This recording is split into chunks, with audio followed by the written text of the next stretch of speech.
This whole scenario looks very fine, that United States want to build the economy, United States want to build the rule of law in the developing countries, United States wants a democracy in these countries. Well, in reality, all these slogans prove to be shallow. What happened to this democratic effort of United States in the last 20 years in Afghanistan? The whole structure, the governance structure, the political structure collapsed in 20 days.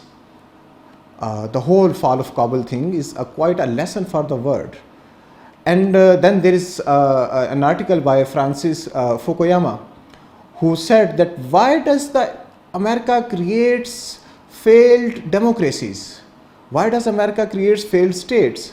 They want to create a conflict, and such conflicts provide them the opportunities for the profits, nothing else. So all this democracy, human rights, they just leave to be the only slogans.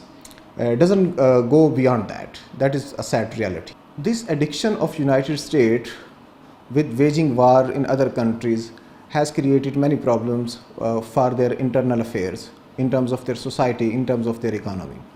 But internally, society of United States has a kind of fragmented now, and its classic example is the movement, the Black Lives Movement. The people are asking for their rights. So in the biggest economy of the world, the superpower of the world, the basic human rights are denied to the black people. And then there is, due to this war on terror, there is xenophobia in that society. We also see that. So their society is fragmented.